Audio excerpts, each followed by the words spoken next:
Tambala na! At eto na sila, ang nag-iisang masugid na tagahanga ni Nicole Yala, Chris Chuper! Kasama ang nag-iisang die-hard fan ni Chris Chuper, Nicole Yala! Mula sa Mahiwagang Burnay, ang kwento.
Na sana pag maliwanag banat na banat. Diba? Tingnan mo. Sige, diliman mo. Diliman mo.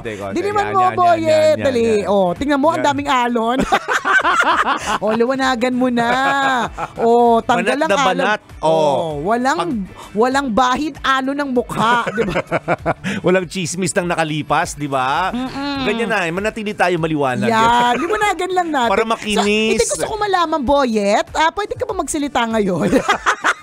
Ano pala yung purpose nun? Yung baka pag Burnay na biglang dumidili. Dramatic effect. Oo nga. Ang drama nung alon ng mukha. Yung ba yun? Anyways, hindi kasi alam niyo po, yung kaya minsan nagugulat kami pag walang kwento na Mahiwagang Burnay.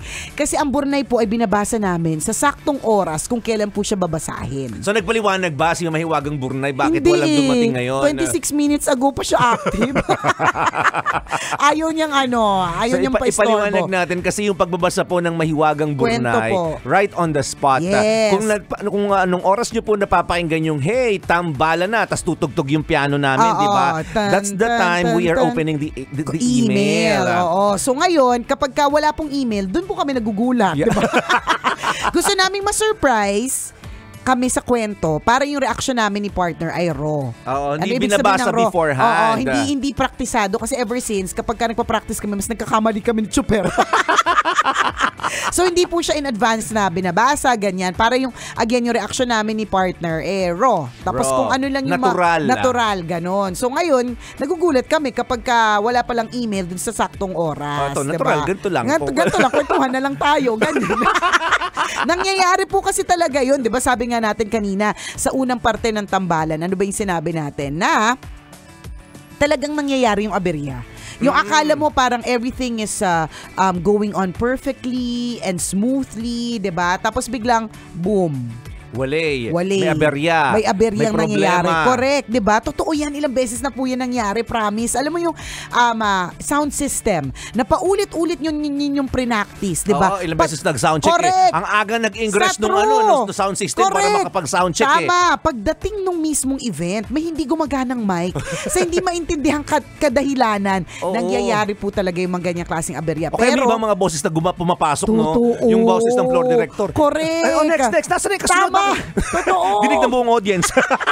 Alam mo, partner, nangyari yan sa akin sa isang hinustan ko na event. So, nag-practice kami para dun sa, kasi uso pa noon ang online na mga events.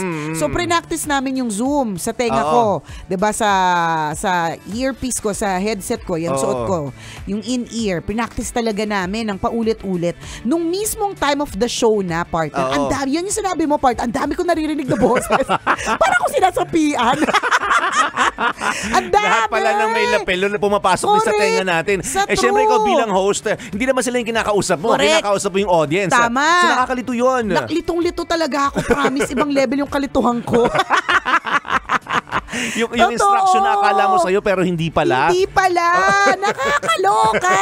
Ibang level. So, nangyayari po talaga yung mga ganyang klase mga eksena, mga kabisyo. 'Di ba? So, tulad neto, 'di ba? Yung akala mo smoothly na tapos biglang boom, walang kwento ng Bornay. Pero, hindi ito para ikasira ng araw mo. Totoo. 'Di ba? Hindi ito para maging dahilan kung bakit magmumukmuk ka, maglulupasay ka, 'di ba? Yung ganun. Nangyayari po talaga ang mga aberya. Nothing is perfect. May mga ganyan talagang klase mga eksena. Even trips. Kapag halimbawa, sino yung mga galing ng long weekend?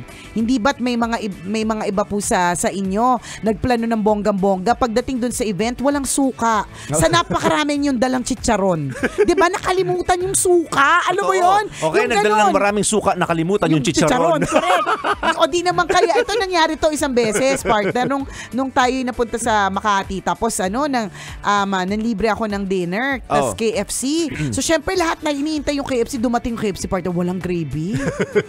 Yung pa naman yung isa sa gravy ka na. Alam mo yung ganun? Inaabangan yun. Oo, yun yung talaga yung parang sinasabaw yun eh. Ang lungkot na kumain ng chicken ng walang gravy, 'di ba? Alam mo naman tayo mga Pilipino, kaya nga nilagyan na tayo ng pump, 'di ba, sa labas ng sa resto. Kasi mga tao ginagawang sabaw, kapiranggot na ginagawang sabaw, kaya yung 3 kanin sa isang chicken, 'di ba? Yung plato nila, di ba yung kanto ng plato nila may maliit na triangulo doon? Oo, wala. Ano lang ang laman nun, yung mga, hindi, alam mo kung para sa yung triangulo maliit, di ba dapat sa gravy? Hindi, para yan sa simbastatin. Hindi, mali. Saan yan? Hawakan yun. Hawakan? Kasi yung buong plato, yun yung gravy. Sa bagay, kung wala kang hawakan, partner, lulublob yung kamay mo sa gravy. Ka. Ang init. Perfect. Akala ko lagayan ng gamot. Yun yung dalagay doon yung mga gamot, tapos kasi yung buong plato gravy, pwede din. Depende sa'yo. Depende sa depende sa sakit mo.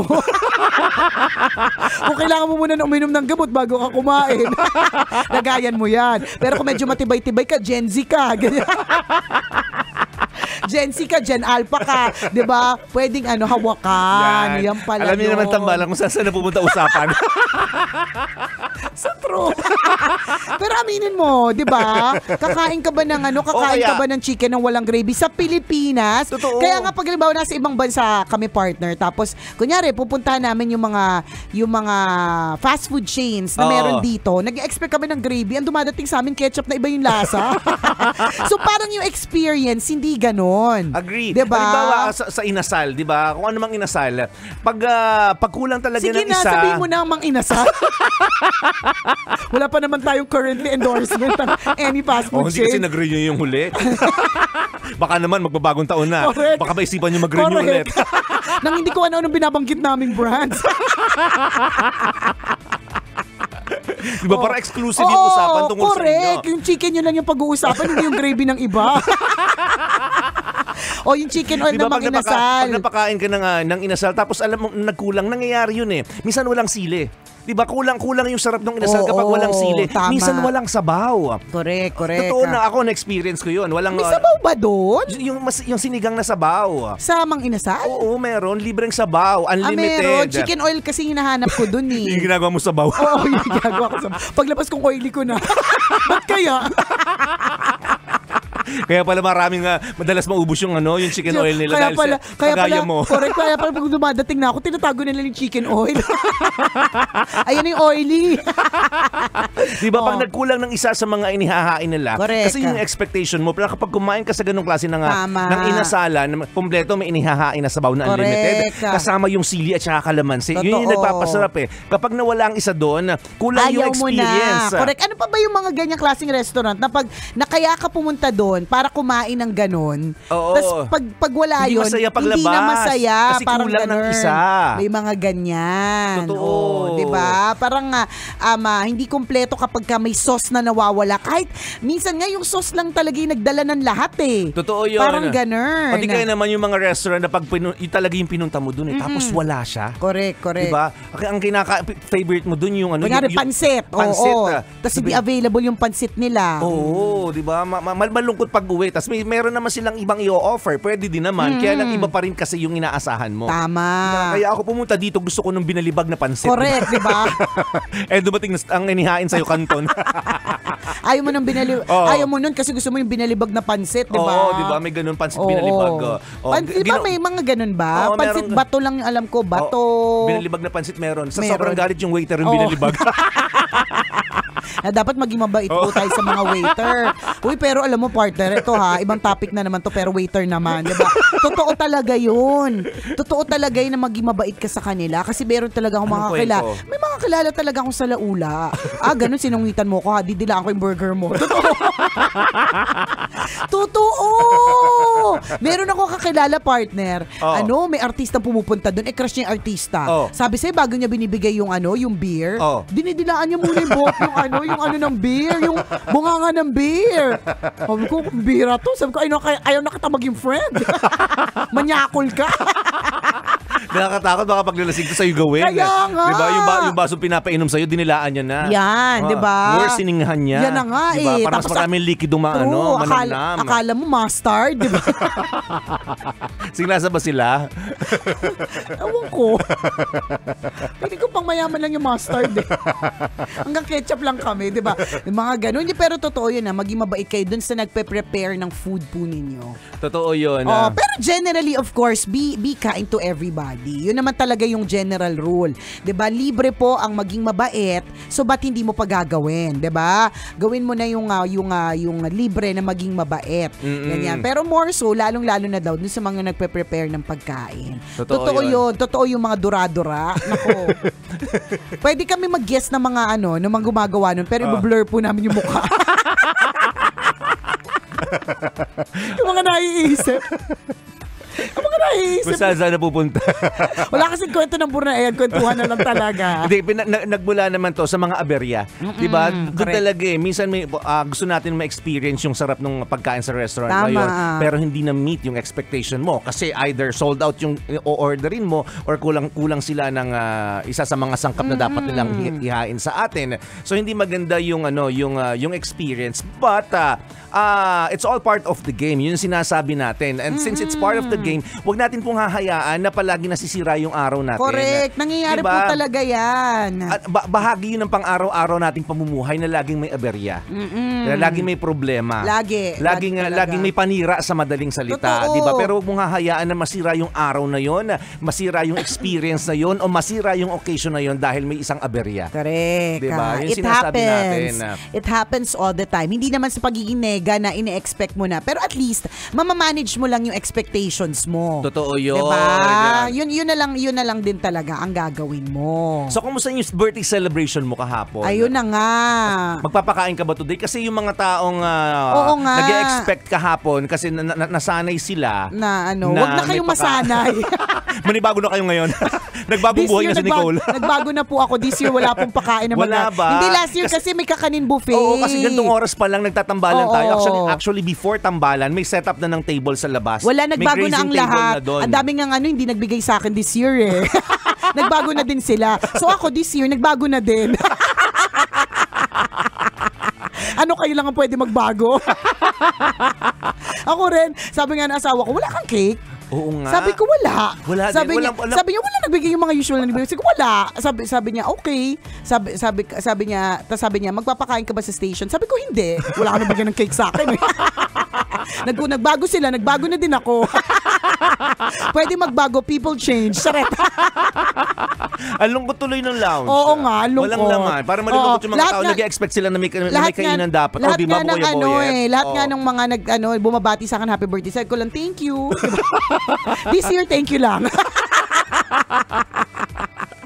Ganon. At least, yung sinasabi natin, nabanggitan ni Nicole ngayon. Oo. At least wala ng expectation, di ba? Yun yung mga tinatawag nating aberya. Yung kung kailan ka hindi nagbaon kasi feeling mo may magpapakain sa office, di ba? Di ba? Kailan ka hindi nagbaon, di ba? Saka wala nagpakain. Ganon. Aberya ang tawag dyan. Managing your expectation, okay lang yan. Hindi para ikalungkot mo yan.